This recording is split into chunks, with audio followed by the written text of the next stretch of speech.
જય સ્વામી મિત્રો, ખૂબ લાઈક કરી રહ્યા છો, ખૂબ શેર કરી રહ્યા છો, ખૂબ સબસ્ક્રાઈબ કરી રહ્યા છો. આપનો ખૂબ ખૂબ આભાર. તમામ વિડીયો જોતા એને બધાને જાજાથી જય સ્વામિનારાયણ. એક વખત વંથલી ગામના કલ્યાણભાઈ એ ખૂબ સત્સંગી હતા. એટલે એને બાજુમાં જે પાડોશી હતા ને એને સત્સંગમાં કાંઈ બહુ રસ નહોતો. એ કુસંગી હતા એટલે એને કાંઈ સત્સંગ બહુ ગમે નહીં.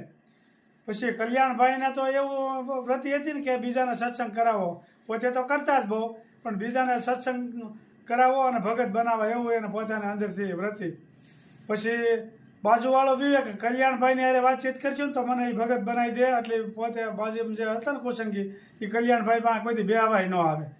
પછી કલ્યાણભાઈને એમ થયું કે લેની હું જાવ એને ત્યાં.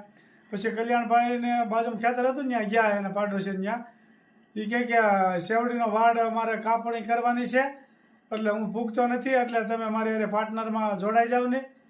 એટલે ઓલા બાજુ પાડોશી ના પડે કે નહીં મારે નથી જોડાવું. એને બીક હતી કે મને ભગત કરી નાખશે એમ. પછી એની પત્નીને એમ થયું કે આ તૈયાર માલ છે આમાં શું વાંધો. એટલે એની પત્નીએ સમજાવ્યા એને કે કલ્યાણભાઈ આવ્યા છે તો આપણે પાર્ટનરમાં થઈ જાય, આપણને એમાં લાભ મળે એવું છે. પછી વળી પાછા બીજા દિવસે કે હા અમે હવે તમારી હારે અમારે પાર્ટનરમાં રાખવું છે શેવડી કાપવાનું એમ. અને જ્યાં નફો થાય ને એમાં અડધો અડધ ભાગ એમ. એટલે તે તૈયાર થઈ ગયા. પછી ધીમે ધીમે કલ્યાણભાઈ તો સત્સંગની વાતો કરવા માંડ્યા. તેમાંથી પાડોશીને તો બહુ સત્સંગમાં રસ લાગ્યો. પછી તો પૂજા ચાલુ કરી દીધી. પછી 4 ચિહ્નો હોય તિલક 4 ઠેકાણ કરે કાંઈ હાથે માથે સાચીએ 4 તિલક હોય. એમાં એક જગ્યાએ તિલક કરતા ભૂલી જાય વારે વારે. પછી કેટલા ભાગશાળી કહેવાય. અને સ્વામિનારાયણ ભગવાન સપનામાં આવ્યા અને કહે કે તમે એક તિલક કેમ ઓછું કરો છો એમ. એટલે પછી એના પાડોશી એમ કે અમને કલ્યાણભાઈ કીધું એટલે અમે કરીએ, અમને ક્યાં ખબર હોય આમાં કઈ રીતની માનસી પૂજા કરાય ને કેવી રીતનું હોય, માનસી પૂજા કઈ પૂર્ણ થાય એ અમને ક્યાં ખબર ન હોય. સ્વામિનારાયણ ભગવાન ખુદ એના સપનામાં આવીને એવું કીધું કે તમે એક તિલક ઓછું કરો છો. પછી એને બીજા એના પાડોશી હતા ને એને બીજા દિવસે કલ્યાણભાઈને વાત કરી કે ભગવાન સપનામાં આવે ને આવી રીતની વાત કરી શકે એક તિલક તમે ઓછું કરો છો. તો કલ્યાણભાઈ એટલા બધા રાજી થયા. એ કહે કે કેટલા તમે ભાગશાળી કહેવાય, સ્વામિનારાયણ ભગવાન તમને સપનામાં મળ્યા એમ તમે કેટલા ભાગશાળી માન. અને કલ્યાણભાઈ ખૂબ રાજી થયા અને એને સત્સંગ કરાવ્યો ને એનો ખૂબ એને આનંદ થયો. જય સ્વામિનારાયણ.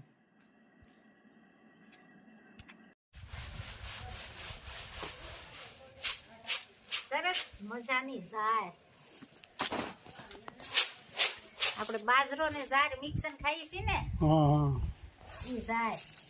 આને સાફ કરવાની હોય, કાકરો હોય કોઈ કચરું હોય સાફ કરીને પછી દળવાની હોય. પેલા આમ યથાવો કરવાનો હોય બરોબર. પછી આ રીતે પાહટો કરે. આને પાહટો કહેવાય. અટાણે કોઈ સમજાય નહીં આમાં. અને પછી ઝાટકવાની હોય. આમ ઝાટકી એટલે ઝીણું ઝીણું નીકળી જાય. બરોબર. સરસ મજાની ઝાર તૈયાર થઈ રહી છે. ઝાર તૈયાર થઈ રહી છે. આમાં ઝીણા દાણા નીકળી જાય ને બધા. ઝીણા દાણા નીકળી જાય. મસ્ત મજાની ઝાર અને બાજરાના રોટલા કરવી ઈ ઝાર. દેશી ઝાર. બરોબર. આપણે મિક્સરમાં કરીએ છીએ ને ઝાર બાજરાના રોટલા.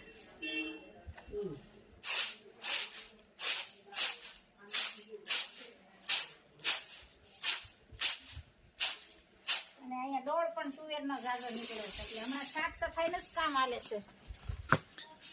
તુવેરનો ઓલો સાફ કરી એનો દાણા. હા, સાફ કરીને એનો આ ડોળ નીકળ્યો. હવે આને પછી સસરાવાની કરીને ગંડલામાં નાખવાની એટલે પાછા ફોફા ઉખડી જાય. બરોબર. પછી આનું આ કામ હાલ્યા કરે. હા, ઉનાળામાં સાફ સફાઈનું કામ ચાલ્યા કરે.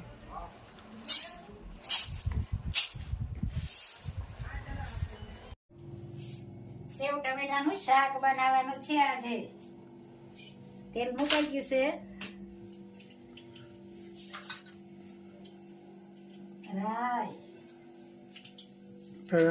રેસીપી એમ તો સેવ ટમેટાની તો ઘણી વખત હોય છે, પણ થોડું જે બનાવી રેસીપી આપી એમાં કે વાત નહીં. પણ થોડું થોડું ક્યાંક નવું નવું ગળવાતું હોય, થોડું થોડું સુધારો થતો હોય. રાઈ, જીરું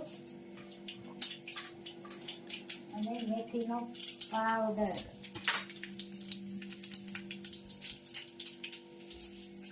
ટમેટાનો વઘાર.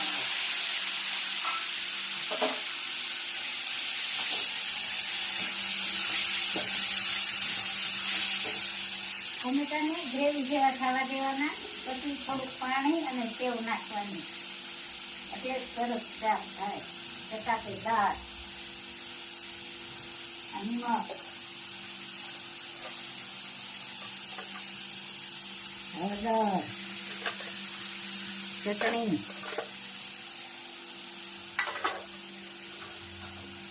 અને ધાણા જીરું. સરસ મજાનો વઘાર થઈ જશે અને કોમેન્ટ પણ સારી સારી આવે છે. એક અમેરિકાથી કોમેન્ટ હતી કે અમારા માટે ઘઉં મોકલો, ભગવતીબેન છે. ઘઉં તો ફૂગ્યા નહીં ને ત્યાં. ઘઉં મોંઘા પડી જાય, ઘઉં ની કિંમત કરતા એનું ભાડું વધી જાય ને. અને હવે લોટે ઓછા મળે છે અને મોંઘા મળવા મળ્યા છે. આપણે મને કઈ નથી કહેતી, મોંઘા લોટ થઈ જશે. ભગવતી બેન નો ખૂબ ખૂબ આભાર. અહીંથી ઘઉં મગાવ્યા છે દેશમાંથી. 5 મણ ઘઉં મોકલી દે, પણ 15 મણ નું ભાડું થઈ જાય તમારે. ભાડું વધી જાય એટલે ઘઉં મોંઘા પડશે અહીંના ઘઉં, કારણ કે પ્લેનમાં એનું ટિકિટ બહુ થાય ને. પ્લેનમાં ભાડું વધી જાય ને. નરેશભાઈ ગયા તો નથી કહેતા વસ્તુ લઈ જેવડા જેવડા હોય પેકિંગ લઈ ન જવા દે કોઈ વસ્તુ વધારે વજનમાં. પ્લેનમાં એનું લિમિટમાં જ લઈ જવા દે. 100 ગ્રામ હોય તો બહાર કાઢી નાખવાનું. એ ફેંકી દે. 500 ગ્રામ ઓછું રાખવું પડે. આપણે જેટલો 25 કિલોનો વજન હોય ને એટલે 24 કિલો કરવાનો રહે. એટલે બેનને કે સ્ટીમર મોકલી દે ઘઉંનું ભરીને. એનું નામ ભૂલી ગયો. ભગવતી બેન આજે ચલાલાથી સ્ટીમર મોકલી દે છે ઘઉંનું. તમે અહીંયા સ્વીકારી લેજો અને અહીંયા આખા અમેરિકામાં વિતરણ કરજો ઘઉંનું. એટલે અને કેદી મોકલીએ તમે બધું અમને કોમેન્ટમાં જણાવજો. તમારે આ કોમેન્ટ લખી અમને ખૂબ આનંદ થયો. આવી રીતે કોમેન્ટ કરતા રહેજો અને સ્ટીમર કેદી મોકલીએ ઘઉંનું એ પણ જણાવી દેજો. મસ્ત મજાનો વઘાર થઈ ગયો અને ટમેટા ગ્રેવી જેવા પણ થઈ ગયા, એટલે થોડુંક પાણી અને સેવ.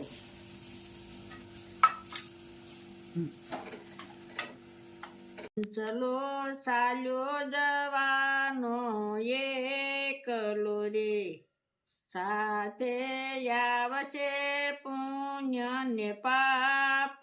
હંસલો ચાલ્યો જવાનો એકલો રે, જેટલો ભજનમાં વખત વિતાવ્યો રે, એટલો સોપડે જમા થાય. હંસલો ચાલ્યો જવાનો એકલો રે, સગા બાલા મળ્યા તને સ્વાર્થના રે, 12મે દાડે લાડવા ખાય. હંસલો ચાલ્યો જવાનો એકલો રે, માસ સમાસ રે વિતાવ્યા રે, વ્યસણી મિલગત પૂરી થાય. હંસલો ચાલ્યો જવાનો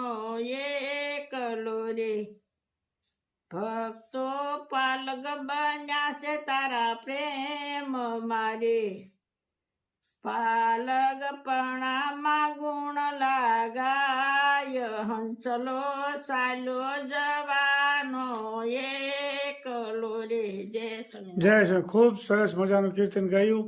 આ શરીરમાં જીવ છે એ હાલ્યો જવાનો છે, પાપ પુણ્ય ભેગા આવશે. એટલે મિત્રો, મનુષ્યના અવતારમાં જ આ બધું પાપ પુણ્ય જે કાંઈ થાય છે, પણ પુણ્યનું પાતું બાંધી લ્યો તો આ જન્મ મરણના ફેરા ટળી જાય. એક એક કડી જીવનમાં ઉતારવા જેવી છે. ખૂબ સરસ મજાનું કીર્તન ગાયું મારા ભાઈએ. જય સ્વામિનારાયણ. જય સ્વામિનારાયણ.